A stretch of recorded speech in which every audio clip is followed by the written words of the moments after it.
अस्सलाम वालेकुम, मैं हूं अतहर काज़मी। आज वज़ीर आज़म शहबाज शरीफ साहब की जानिब से मुज़ाकरात का जिक्र हुआ।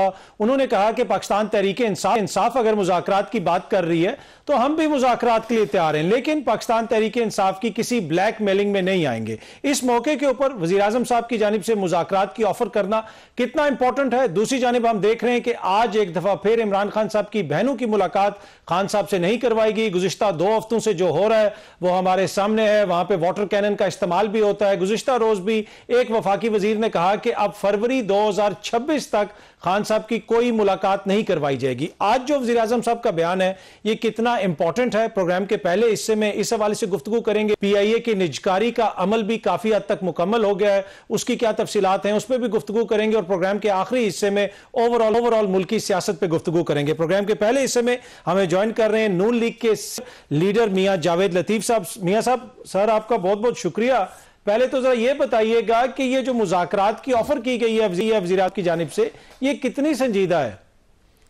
ये अतर काज़मी साहब उतनी ही संजीदा है जब 2018 में RTS बैठ गया और इमरान खान साहब वज़ीर आज़म बन गए। इसके बावजूद उस वक्त के अपोजिशन लीडर शहबाज शरीफ ने उनको कहा कि हमारे साथ ज़्यादती हुई, हमारा मैंडेट चोरी हुआ, मगर इसके बावजूद मईशत के लिए, इसके बावजूद इस निज़ाम के इस्तेहकाम के लिए हम आपके साथ बैठने के लिए तैयार हैं। और आगे से जवाब शायद आपको याद ना हो, आगे से जवाब ये आया कि ये लोग, और इमरान खान ने ये जवाब दिया, ये लोग मेरे से NRO मांगते हैं। आज अगर प्राइम मिनिस्टर ने ये बात की है कि हम मुज़ाकरात इन जमातों से करना चाहते हैं, तो मैं तो इससे पहले अतर काज़मी साहब ये ज़रूर कहूँगा कि जो कॉन्फ्रेंस हुई है अपोजिशन जमातों की, बहुत अच्छा होता कि वो हुकूमत में बैठी सियासी जमातों को भी दावत देते। कोई जाता ना जाता वो अलग बात है सर, वो तो आपके खिलाफ तो उनके गिले शिकवे थे ना। और दूसरी मैं इसलिए ये पूछ रहा हूं कि ये संजीदा ऑफर है कि 2018 के बाद इमरान खान कौमी सलामती के लिए खतरा नहीं था, अभी तो आप उसको नेशनल सिक्योरिटी के लिए थ्रेट करार देते हैं। तो एक ऐसी सियासी जमात जिस पे पाबंदी लगाने की बात हो रही हो, जो कौमी सलामती के लिए खतरा हो, फिर उनसे मुज़ाकरात कैसे हो सकते हैं? सर जी, आप बजा फरमा रहे हैं, मगर अतर काज़मी साहब उस वक्त इमरान खान रेड लाइन नहीं थे 2018 में, जो उनके अपने लोग कहते हैं। वो उस वक्त ये बात नहीं कहा करते थे कि इमरान खान हमारी रेड लाइन है। आज वो रेड लाइन भी बन गए।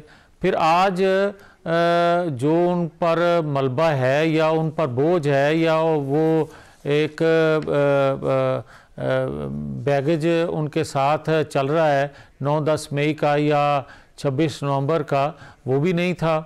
तो अगर इस तरह हम पॉइंट स्कोरिंग करेंगे वो तो एक फिर ना करने वाली बात है। मैं तो ये कह रहा हूँ कि अगर उस वक्त 2018 के इंतखाबात के नतीजे में जो हुकूमत बनी थी और उस वक्त की अपोजिशन लीडर का भी ये कहना था कि हमें हमारा मैंडेट चुराया गया, मगर इसके बावजूद वो मुज़ाकरात करने के लिए तैयार थी। तो आज अगर ये कह रही है आज की अपोजिशन के भाई ये 2024 के इंतखाबात हमारा मैंडेट चोरी हुआ है और ये जाली हुकूमत है, तो फिर वो मुज़ाकरात की आपको अगर दावत दे रही है, वही दे रही है, आप नहीं कह रहे, वही दे रही है, तो फिर आपको इनके साथ इसलिए बैठना पड़ेगा कि 2018 भी देख लें और 2024 भी, साहब फिर बराबर हो गया। और सर मेरा क्वेश्चन सिर्फ इतना है, क्या आप अभी भी समझते हैं कि इमरान खान कौमी सलामती के लिए खतरा है और PTI कौमी सलामती के लिए खतरा है? ये समझते हैं आप लोग और इसके बावजूद बैठ रहे हैं? सिर्फ इतनी सी बात पूछ रहा हूं। मैं अतर काज़मी साहब बड़ा क्लियर हूं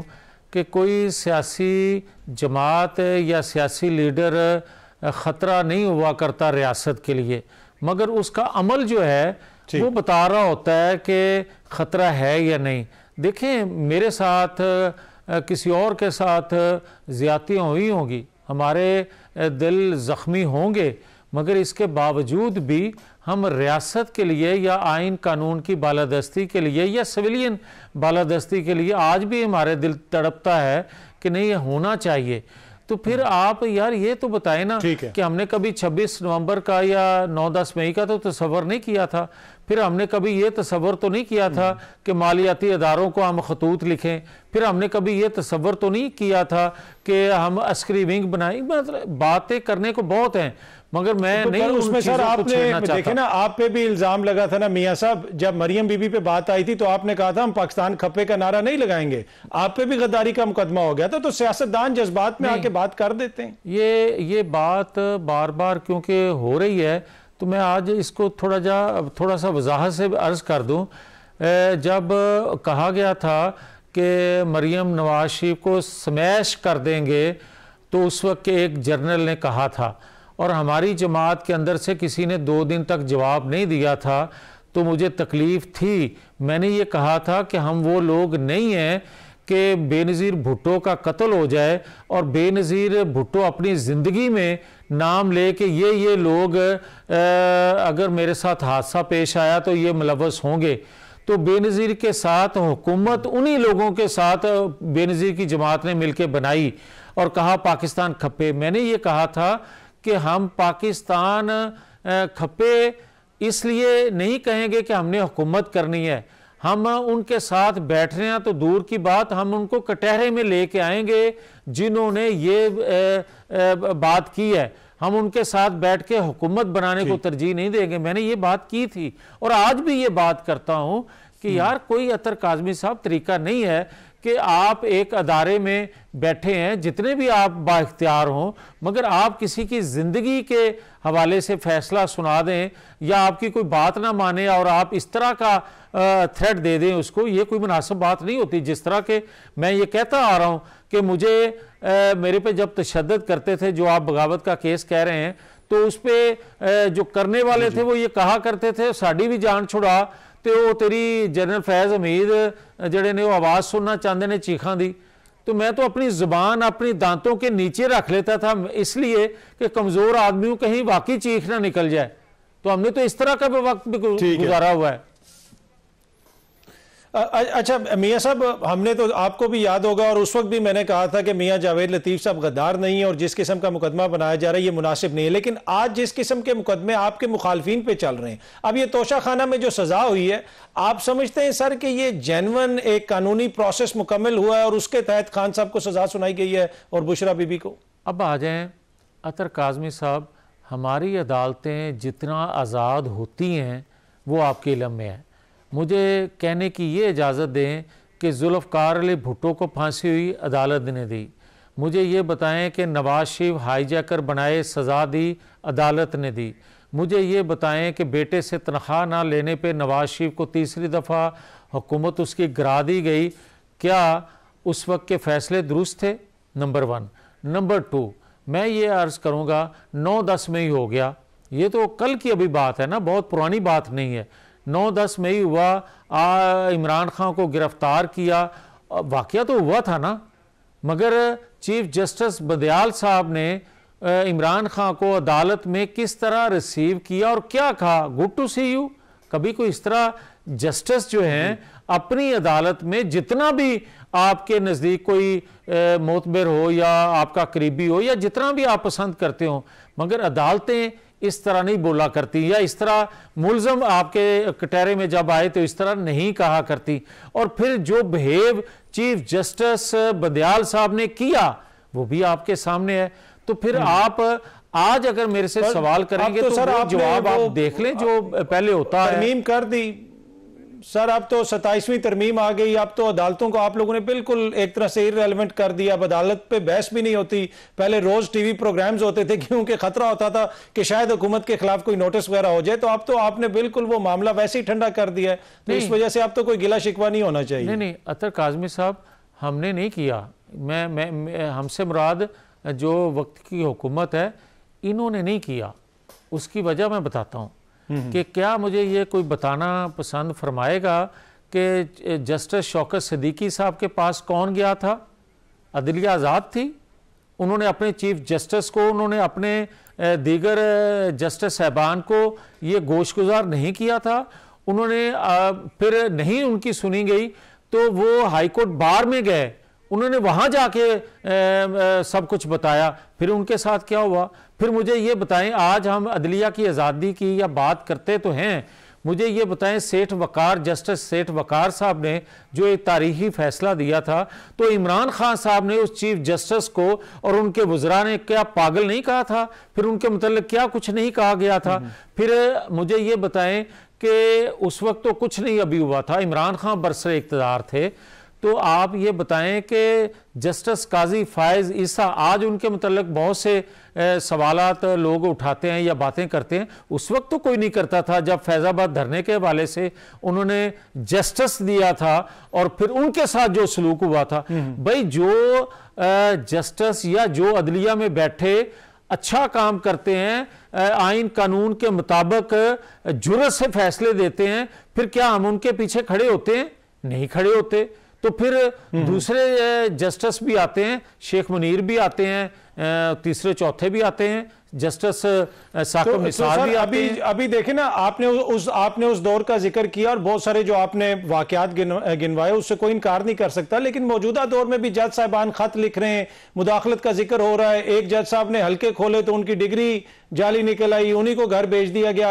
आज तक आपने कभी देखा है कि हाई कोर्ट के जज को उसी हाई कोर्ट से फारिग कर दिया जाए, साथ वाले कमरे में बैठे बेंच की जानिब से? तो इस वक्त भी तो सूरत हाल आइडियल नहीं है। आप लोग तो चीजों को बेहतर करने के लिए आए थे। मैं ये अपना अतर काज़मी साहब, मैं बड़ा इज़्ज़त एहतराम आपको देता भी हूँ, करता भी हूँ आपका। आप साफ बात करते हैं, आप किसी की पार्टी नहीं बनते, जो आपके जहन में सवाल उठता है आप करते हैं, उसी का जवाब भी आप सुनते हैं। मुझे ये बताएं कि 2000 में जब जनरल परवेज़ मुशर्रफ ने दोबारा हलफ लिया था जस्टिस साहबान से, उनमें से एक जस्टिस थे लाहौर हाई कोर्ट के, जिन्होंने ओथ लेने से इनकार नहीं किया था, उनको बुलाया नहीं गया था। जिसने कत्ल का मुकदमा जिस जावेद लतीफ़ पे बनाया था, उसको उस वक्त के ब्रिगेडियर मान साहब सज़ा देना चाहते थे, उन्होंने बेल ले ली और उनको बुलाया ही नहीं गया। हालांकि वो जाना चाहते थे ओथ के लिए, मगर उनको नहीं बुलाया गया था। ये आज का कोई नया वाक़या नहीं है, ये होता है। बदकिस्मती से हम कानून बनाते हैं, मगर कानून पे अमल दरामद नहीं कोई करने देता, या कानून पे अमल नहीं होता। जितने मर्जी आप कानून बनाते जाएं अच्छे। ठीक है। अच्छा, अब मियाँ साहब किधर हैं सर? मियाँ नवाज शरीफ साहब, क्या आपकी जमात ने उनको माइनस कर दिया है? कुछ लोग ये भी कहते हैं, आप भी उनके बड़े करीबी समझे जाते हैं, तो क्या हो चल रहा है जमात में? अतर काज़मी साहब, मुझे आपके इस जुमले से वो वक्त याद आ गया जब जनरल मुशर्रफ कहा करते थे कि जो बेनज़ीर भुट्टो और नवाज शरीफ हैं, ये किस्सा ख़त्म हो गया, ये किस्सा प्रेरणा हो गया, इसको अब मत कोई बात करे, अब वो बातें। तो फिर वक्त आया कि वही बेनज़ीर भुट्टो भी मुल्क के अंदर आई, वही नवाज शरीफ भी तीसरी दफ़ा प्राइम मिनिस्टर बने। तो सियासतदान कभी माइनस नहीं हुआ करता। हाँ, वो कभी ऐसा फेल ना करे जिससे रियासत के सामने खड़ा हो जाए, या उसको ये कोई समझने लग जाए, जिस तरह के आपने सवाल उठाया था कि क्या वो इमरान खान जो हैं उनको आप आज क्या समझते हैं।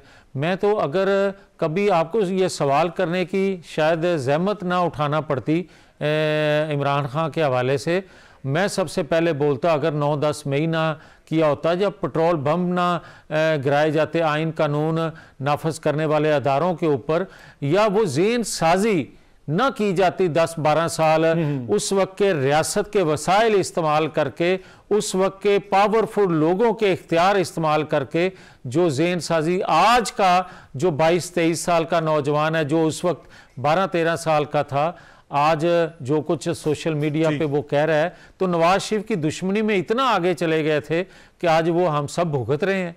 तो मैं आज भी ये कहता हूं सर, जिस तरह आपने 9 मई का, ठीक है, आपने जिस तरह 9-10 मई का जिक्र किया, और आपने ये भी कहा कि मियां साहब के ऊपर भी तो इल्जाम लगा ना कि आर्मी चीफ का त्यारा अगवा कर लिया, उनको भी सजा हो गई। तो अगर इधर 9-10 मई है तो इल्जामात आपके ऊपर भी लगते रहे। तो मसला तो वही है कि इल्जामात तो दोनों तरफ लगते हैं, लेकिन आज आप समझते हैं कि अभी भी इस माहौल के अंदर सियासतदान, कोई मियां साहब उसमें किरदार अदा कर सकते हैं, कोई माहौल बेहतर हो सकता है, या फिर अब इतनी क्लियर डिवीजन हो गई है कि इधर मामला अब बेहतर होने की कोई गुंजाइश नहीं? नहीं, ये बिल्कुल दरवाज़ा बंद नहीं होना चाहिए। आज भी एक रास्ता खोला जा सकता है, खुलना चाहिए। मैं पहले वजाहत कर लूं, अगर 2 मिनट आपके पास हैं तो, कि आपने फरमाया प्लीज प्लीज, मेरे टाइम की कमी है, जरा 30-40 सेकंड में जरा आपने कहा कि नवाज शरीफ त्यारा नहीं उतरने दे रहे थे, हाईजैकर बना गया, ये बात गलत है। आज अगर आप ये फरमाएं कि 9-10 मई नहीं हुआ, हाँ ये हो सकता है, आप कह सकते हैं कि उन्होंने खुद पत्थर नहीं मारा, उन्होंने खुद, मगर यार जेन साजी आप देख रहे थे 8-9 महीने साल क्या कुछ होता रहा बनी गाला में या किसी और जगह, उसको ब्रेक होना चाहिए था। हाँ दरवाज़ा खुल सकता है, मैं अपनी गलतियों का इतराफ़ करूँ, काज़मी साहब अपनी गलतियों का इतराफ़ करें, खुले दिल से हम आगे बढ़ें रियासत के लिए, कौम के लिए। ठीक है मियां जावेद लतीफ साहब, बहुत बहुत शुक्रिया सर, सो मच। यहाँ पे वक्त तो एक छोटी सी ब्रेक का जी, ब्रेक से वापस आएंगे तो PIA की नजकारी के हवाले से गुफ्तगू करेंगे।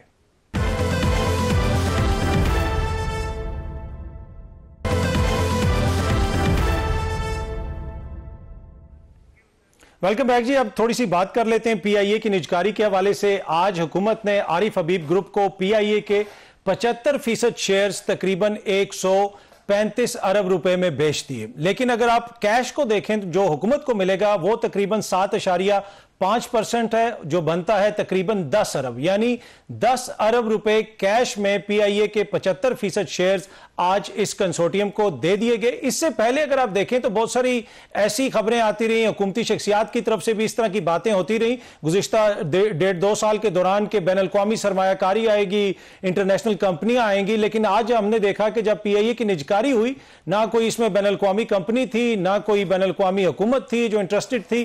पाकिस्तान की कंपनियों ने बिडिंग की और PIA की निजकारी हो गई। अब इस निजकारी से पाकिस्तान को कितना फायदा होगा, या क्या ये अच्छी डील है या नहीं है, इस हवाले से गुफ्तगू करेंगे, क्योंकि इसमें तो कोई दो राय नहीं कि PIA की वजह से टैक्स पेयर्स के ऊपर काफी बड़ा बोझ था। इन सारे मामलात पे गुफ्तगू करने के लिए खैबर पख्तूनख्वा हुकूमत के मशीर खजाना मुजम्मिल असलम साहब मेरे साथ मौजूद हैं। मुजम्मिल साहब बहुत बहुत शुक्रिया सर आपका। सर पहले तो ये बताइएगा कि इस निजकारी को आप कैसे देखते हैं? देखिए इसको निजकारी, अब पता नहीं, मैं सोच रहा था कि ये आया निजकारी है या नहीं भी है। निजकारी में तो ये होता है कि आप अपने असासे को बेचते हैं और उसकी जो जायज कीमत है वो वसूल करते हैं। अगर आप PIA को थोड़ा 1 मिनट के लिए देख लें तो पाकिस्तान की जो 25 करोड़ की आबादी है उसकी ये सबसे बड़ी एयरलाइन थी, और सिर्फ पाकिस्तान में बैरून मुल्क और जो यहाँ बाहर से पाकिस्तान और पाकिस्तान से जो बाहर पिछले साल लोगों ने सफर किया वो 2 करोड़ लोग थे। तो 2 करोड़ लोग और PIA के पूरी दुनिया में जो है एयरपोर्ट्स में जो है इनके वो टाइमिंग सेट है, इनको हैंगर्स मिले हुए हैं। तो एक बहुत जिसे कहते हैं ना कि सोने की चिड़िया थी, उस सोने की चिड़िया को हमने जो है बिल्कुल उसकी बेतौकीरी की और एक वो डिफॉल्ट की नहज पे आ गया। मैं सिर्फ ये कहूंगा कि ये जो है आज हमारे लिए जो है सारों की कलेक्टिव जिम्मेदारी है कि हम कौम से माफी मांगे, तमाम सियासी जमातें, कि इस PIA को हम यहाँ तक ले आए और सिर्फ 135 अरब कह लें या 10 अरब रुपए में जो है हमने आज दे दी। ठीक है, अब हुकूमत को सिर्फ इसमें एक फायदा एक नुकसान है।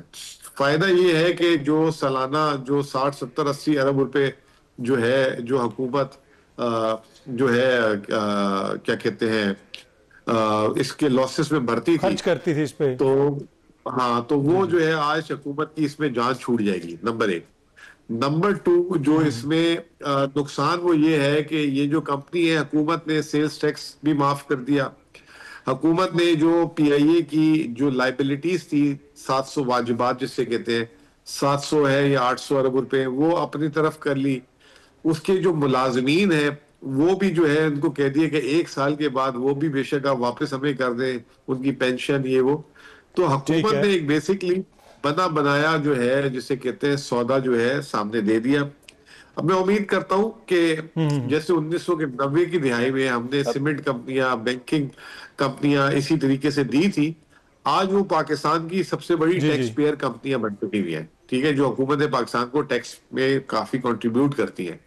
अगर ये पीआईए वापस से चलना शुरू हो जाता है 100%, तो हुकूमत को फिर जो टैक्स की आमदनी है वो भी वसूल इससे होना शुरू फायदा हो होगा। जाएगी। और अच्छा, इसमें ठीक है, इसमें एक और चीज मुजम्मिल साहब के आपकी भी हुकूमत रही, उस वक्त आप लोग निजकारी नहीं कर सके, ये मामला तो काफी 8-10 साल से चल रहा है, और फिर खैबर पख्तूनख्वा की हुकूमत ने भी एक मौके पे कहा कि जी हम भी पीआईए को खरीदने के लिए तैयार हैं। आप लोगों ने भी इस तरह की बात की और एक इजहार किया इस चीज का कि जनाब हम इंटरेस्टेड हैं। तो अब ये जो हुकूमत ने इसको बेच दिया है, कम से कम इस हद तक तो ये हुकूमत की कामयाबी है ना। आपकी जब वफाकी हुकूमत थी आप ये नहीं कर सके। देखिए, बात यह है कि मैं इसमें सिर्फ आपको मैंने बता दिया कि फायदा और नुकसान, ठीक है ना। इसमें कामयाबी तो उस वक्त होती कि आलमी एयरलाइंस आती। अभी जो लोग लेके गए हैं ये कंपनी, वो भी जो है एयरलाइन के बिजनेस से, जिसे कहते हैं कि उसका कोई लेना देना नहीं है, but they are good industrialist, they are good in stock brokers. तो वो आई एम श्योर कि कोई अच्छी मैनेजमेंट लेकर आएंगे। तो ये इसमें आप ये देख लें कि हुकूमत की नाकामी, आप ये कह लें कि जो SIFC के थ्रू और ये कहते थे कि पूरी दुनिया से सरमायाकारी आ रही है, हम उसको भी कोई अच्छे इन्वेस्टर्स पुल नहीं कर सके। लोकल इन्वेस्टर्स हमारे बिल्कुल इसमें आए, लेकिन बात ये है ना कि जो भी आपने बोली लगाई उसका 92.5% आप ही रखेंगे वापस। तो ये ट्रांजैक्शन में तो ले ही जाना था ना किसी ना किसी ने। शायद मेरे और आपके पास अगर बिड मनी होती तो शायद हम भी ले लेते आज ये सौदा ना। तो अच्छा, आप ये कह रहे हैं कि जो 35 जो मुजम्मिल साहब, जो आम बंदे की थोड़ी सी मैं उसको क्लियर करने के लिए, जो 135 अरब रुपए की बोली दी गई है उसमें से तकरीबन 92.5% आपने हुकूमत को नहीं देना, सिर्फ 7% कैश देना है, यही है, इसी तरह है ना मामला? 7.5% देना है, जो 10 अरब ही बनते हैं। जो पिछली बोली थी वो उसके बराबर ही है। तो वो जो है जो 92.5%, 125 अरब रुपए हैं, वो भी पहले 3 माह में आपने 66% देने, फिर बाकी 1 साल के अंदर 34% जमा कराने, और उससे आप उससे जहाज खरीदे, जो भी मामलात करने आप करें। तो वो जो बोली की वो रकम पैसा आपने एयरलाइन में इन्वेस्ट करना है। जी, तो वो जो है एयरलाइन में इन्वेस्ट करके उसके मालिकाना हकूक उसी बोली वाले के हैं। तो उसने तो 10 अरब में ले लिए। अब ये है कि उसने रिस्क लिया है कि अगर खुदा ना खास्ता हालात नहीं चलते, एयरलाइन के लॉसेस हैं, जो मैंने आपको कहा कि अभी जो 70-80 अरब के, हुकूमत ने ये कहा कि 1 साल के बाद वो भी हम आपसे ले लेंगे। तो फिर वो जो है उसको कैसे ऑपरेट करता है, वो उसका एक रिस्क है। और मैं उसको मुबारकबाद भी देना चाहूंगा, नेक ख्वाहिशात का भी इजहार करूंगा। और जैसे मैंने कहा कि 1990 में जब आपने इसी तरीके से दी थी, आज वो पाकिस्तान की सबसे बड़ी टैक्स पेयर कंपनीज बन चुकी हुई हैं। तो अल्लाह करे कि ये उस शक्ल में ही आ जाए। बाकी मुबारकबाद अगर आप समझते हैं कि देनी चाहिए तो मैं दे देता हूं आपकी तरफ से, लेकिन आज हमें जो है अपनी सारों को कलेक्टिव, इसमें PTI वालों को भी, नून लीग को और PPP को भी अपनी जो गलतियां हैं उस तक, जो अब अवाम जो टैक्स पेयर देखे ना, IPP कि 1250 अरब का इन्होंने गर्दिशी कर्जा का खत्म कर दिया, उस पर बिजली पे 3.25 रुपए यूनिट लगा दिया।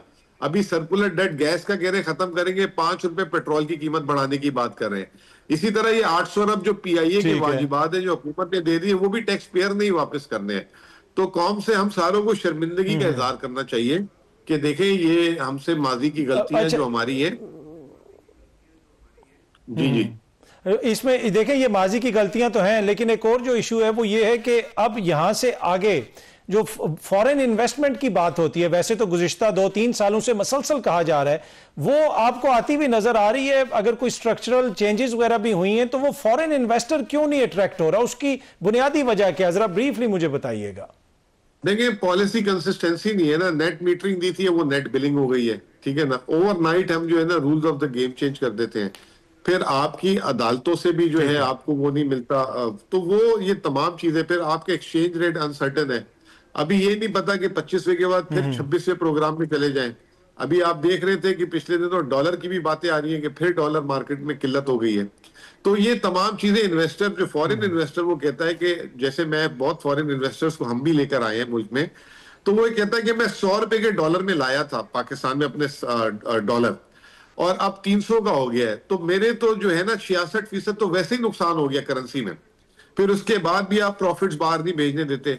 तो ये तमाम चीजें जो है पॉलिसी कंसिस्टेंसी से लेके मैक्रो इकोनॉमिक स्टेबिलिटी जब तक नहीं होगी, और फिर रूल ऑफ लॉ और जो ये तमाम चीजें, तो आपका फॉरेन इन्वेस्टर हेजिटेट करे। देखिए स्टॉक मार्केट में आपको बार बार कह रहा हूं कि जितनी भी, जब से ये 40,000 से 1,70,000 हुई है, फॉरेनर नेट सेलर है। सिर्फ इस साल $250 मिलियन की नेट सेलिंग की हुई है। ये लोकल कंपनियों के थ्रू बाइंग हो रही है, सारी चीजें हो रही हैं। तो फॉरेनर इज नॉट कंफर्टेबल, चाहे छोटे इन्वेस्टमेंट हो चाहे बड़ी इन्वेस्टमेंट हो। जी जी ठीक, मुजम्मिल असलम साहब बहुत बहुत शुक्रिया, थैंक यू सो मच। वक्त किसी ब्रेक का जी, ब्रेक से वापस आएंगे तो गुफ्तगू के सिलसिले को आगे बढ़ाएंगे।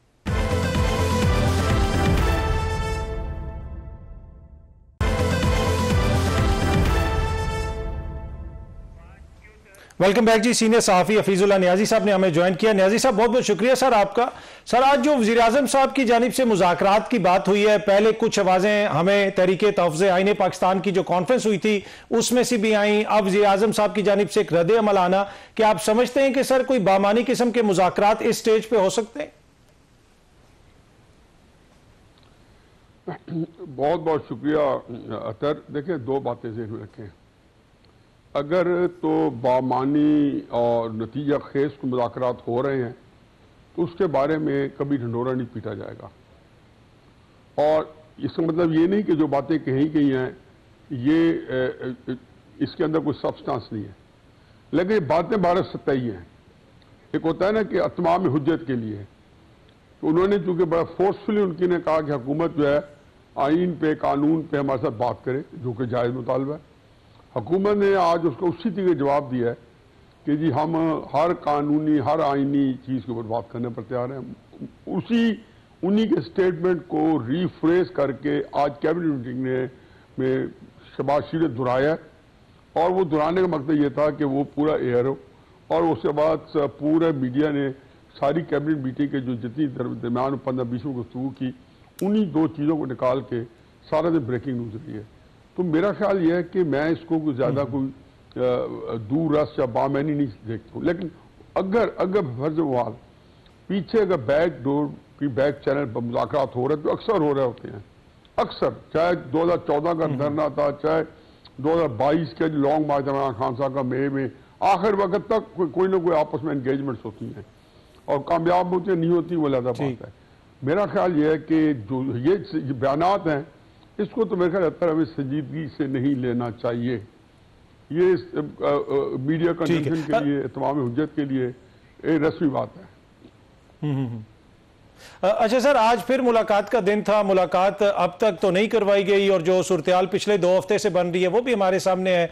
हुकूमती वुज़रा कह रहे हैं कि 8 फरवरी 2026 तक कोई मुलाकात नहीं करवाई जाएगी, और फिर कौमी सलामती का इशू भी इसके साथ जोड़ा जाता है, कौमी सलामती के लिए खतरा भी कहा जाता है PTI को, और फिर इस किस्म की मुज़ाकरात की बात करना, ऑल्दो जिस तरह आपने कहा मैं काफ़ी हद तक एग्री करता हूँ आपसे कि कोई इससे बामानी चीज़ निकलती हुई नजर नहीं आ रही, लेकिन ये मिक्स सिग्नल्स नहीं है कि एक तरफ वो कौमी सलामती के लिए मसला है, मुलाकात भी नहीं करवानी, लेकिन उनको एंगेज भी करना है? मेरा ख्याल है कि हुकूमत तो हर लम्हे चाहेगी कि एंगेज करे, लेकिन हुकूमत के पास देने को कुछ नहीं है। PTI की जो लड़ाई है हमें किसी को नहीं पता कि एस्टैब्लिशमेंट के साथ है, उन्हीं को ललकारते हैं, वो भी उन्हीं को, एस्टैब्लिशमेंट PTI को आड़े हाथों लेती है। हुकूमत कितनी वक्त हुकूमत किसके ऊपर जो है दोष है, चाहे वो सिविलियन कोर्ट में मुकदमे चले हैं, उनको पीछे से जो ताकत मिलती है जो हुकूमती मौक़िफ़ को या प्रोसिक्यूटर को, वो तो मिलती है पीछे से जो हमारी मुक़्तदर है ताकतवर। और ये हुकूमत जो है हर एक को पता है कि जी इसके अंदर कम से कम इमरान खान साहब के जितने मुरब्बीन हैं, लवाहिकीन हैं, जो उनके फॉलोअर्स हैं, सपोर्टर्स हैं, उनको डायरेक्ट हैंडल किया जा रहा है हमारे एस्टैब्लिशमेंट की तरफ से। मैं खुद आपके सामने मिसाल बैठा, मेरा बेटा अंदर नहीं है, मुझे नहीं पता कॉम्प्रिहेंशन। यहाँ IG पंजाब को कहे ना कि मेरे बेटे को एक से ज़्यादा मुलाकात करवा दे या कोई और का काम कर दें, फैसिलिटी जो उनको ना की हुई है, तो ये तो है हकीकत और हार्ड फैक्ट है। अब यह है कि जी आया PTI ने जो किया हुआ है तरीक़ाकार के मुज़ाकरात का, तो मैं 3-4 महीने से ज़ाती तौर पे मेरा ख्याल एक दो लास्ट वीक भी हम किसी प्रोग्राम में इकट्ठे थे, तो शायद आपके साथ ही मैंने कहा कि यही बात है कि फैज़ हमीद की जो सज़ा है उसके बाद धूम धड़के से 9 में और ये और वो और ये तो सज़ा कुछ नहीं है, खबरें फीड की गई और जो सज़ा असल होगी वो तो आने वाली है। ये सारी चीज़ें सिर्फ इमरान खान साहब को ये बताने के लिए कि हुजूर आप डटे रहेंगे तो आप किसी अपना बहुत बड़ा नुकसान करा बैठेंगे। मेरी ज़ाती राय है, जिसका कोई आपके सवाल से ताल्लुक़ नहीं है, कि इमरान खान साहब को टाइम बाय करना चाहिए था। हमेशा वक्त खुद अपने फैसले को कई दफ़ा करता है, 3-4 साल 5 साल जितना भी है, लेकिन उसको टाइम बाय करना चाहिए था, बजाय इसके कि वो जिस दिन से इक़्तिदार से ले जाऊँ अपने आप को खर्च करने पर तैयार है कि लॉन्ग मार्च कर दिया जी, ना किया तो ये कर देंगे, वो भी हो गया। अब तहरीक इंसाफ के पास कुछ है नहीं प्रेशर के लिए, तहरीक इंसाफ कैसे कर लेगी? ले दे के दोबारा दोहराते हैं जी हम केपी में जलसे करें, केपी के जलसे में भी ले दे और ये अपना इंटरनल लीडरशिप की कि अच्छे जलसे नहीं हुए और हो भी जाए तो जहाँ हुकूमत है तो वो क्या क्या जंगल में मोर नाचा कैसे देखा है। जो सारे के आपके तैजे निगार आप जैसे सारों की एक ही राय बनेगी, और मैं भी अगर यही आपकी राय तो मैं भी मुतफिक हूँ कि जो मुजाहरा उन्होंने को बड़ा कर दिया डी चौक में इस्लामाबाद के अंदर या पंजाब के अंदर, वो मैटर करेगा, वो यकदम। और इमरान खान साहब का सपोर्ट इसमें तो दो राय नहीं है कि बहुत सपोर्ट है, निकाल सकते हैं। आज पे नाकाम रहे, सर अब क्यों कामयाब हो गए? आपको लगता है कि वो स्टेज आ गई है? हम देखते हैं ना हर दौरे हुकूमत में एक स्टेज आती है जहां पे एहतजाज में भी शिद्दत आती है, जिस तरह आपने कहा कि पीछे कुछ ना कुछ चल रहा होता है, लेकिन एक तासुर ये है कि खान साहब जिस नहज पे चीजों को लेके चले गए, जो उनके ट्विटर अकाउंट पे जो कुछ लिखा जाता है उससे हुकूमत बड़ी कंफर्टेबल है। हुकूमत समझती है कि पीछे कुछ नहीं चल रहा, क्योंकि इमरान खान साहब के ताल्लुकात बहुत ज्यादा खराब हैं, ना उनके साथ बात होगी, ना ही कोई उनको डील मिलेगी और मामलात इसी तरह रहेंगे। देखिए अतर, पहली बात तो यह है कि हुकूमत जो है उसको ये बहुत लगा खाता है। हुकूमत का ये इंश्योरेंस पॉलिसी इमरान खान की सरशे से दुश्मनी।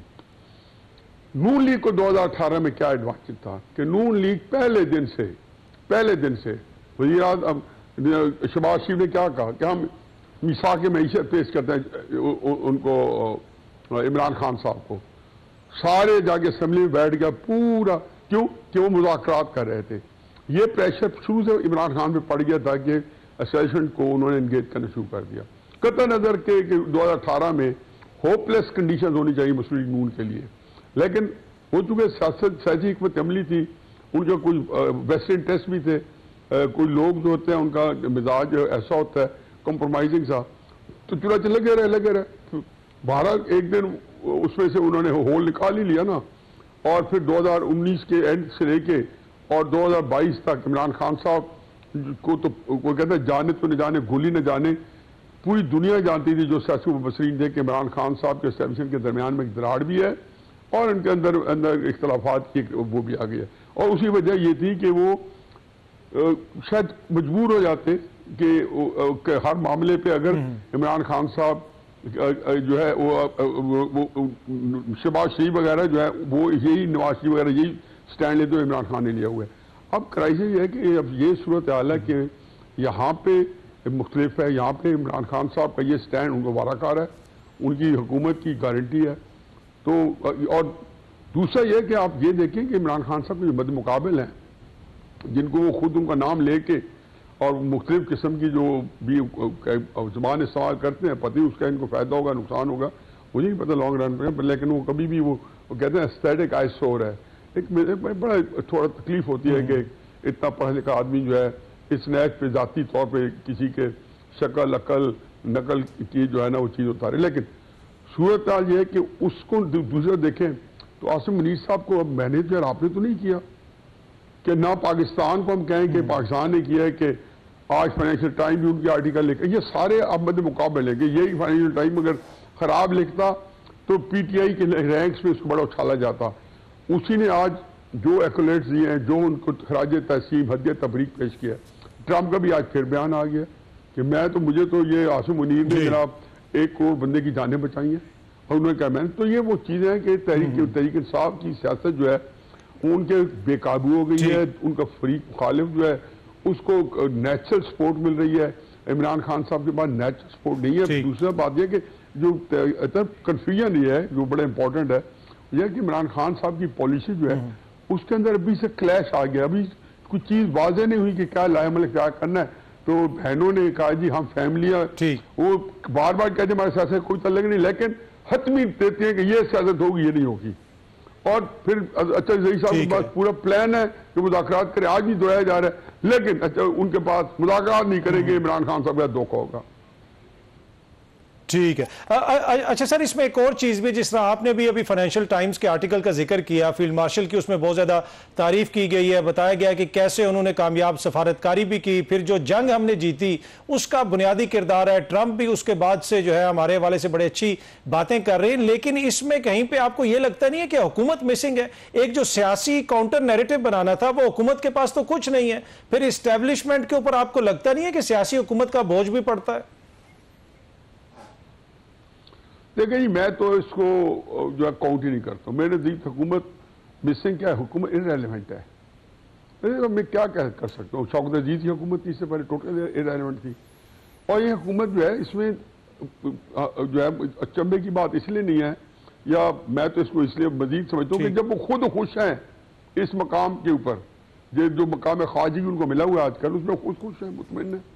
वो तो हरदम जगह प्राइम मिनिस्टर और उनकी सारी कैबिनेट हमारे फील्ड मार्शल साहब की जो है उनको एग्जॉल्ट करते रहते हैं, उनकी मदद सराई हवा उनके सीधे गिनते हैं, वो इनाम साथ देते हैं। तो उनको शायद यही वारा खा रहा है कि तो वो देखते हैं कि उसमें अगर इन्होंने इमरान खान और एस्टेब्लिशमेंट जो गलत तरीके से इमरान खान ने एक लड़ाई ले ली है जो बिल्कुल नहीं लेनी चाहिए थी। मैं तो हमेशा से आपके साथ भी प्रोग्राम किए, जब से ये अरेस्ट हुए थे तब से मैंने कहा, उससे पहले बल्कि कहा था कि जो भी हो एस्टेब्लिशमेंट की हमेशा विश लिस्ट है, पूरा कर दे, क्या फर्क पड़ता है, टाइम बाय कर। ये मेरी राय है। लेकिन जो लोग कहते हैं कि नहीं हमने मरना है। हफीजुल्लाह नियाज़ी साहब, सर बहुत बहुत शुक्रिया। ठीक है, thank you so much sir, बहुत बहुत शुक्रिया। यहाँ पे एक छोटी सी ब्रेक लेते हैं जी, ब्रेक से वापस आएंगे तो गुफ्तगू के सिलसिले को आगे बढ़ाते हैं।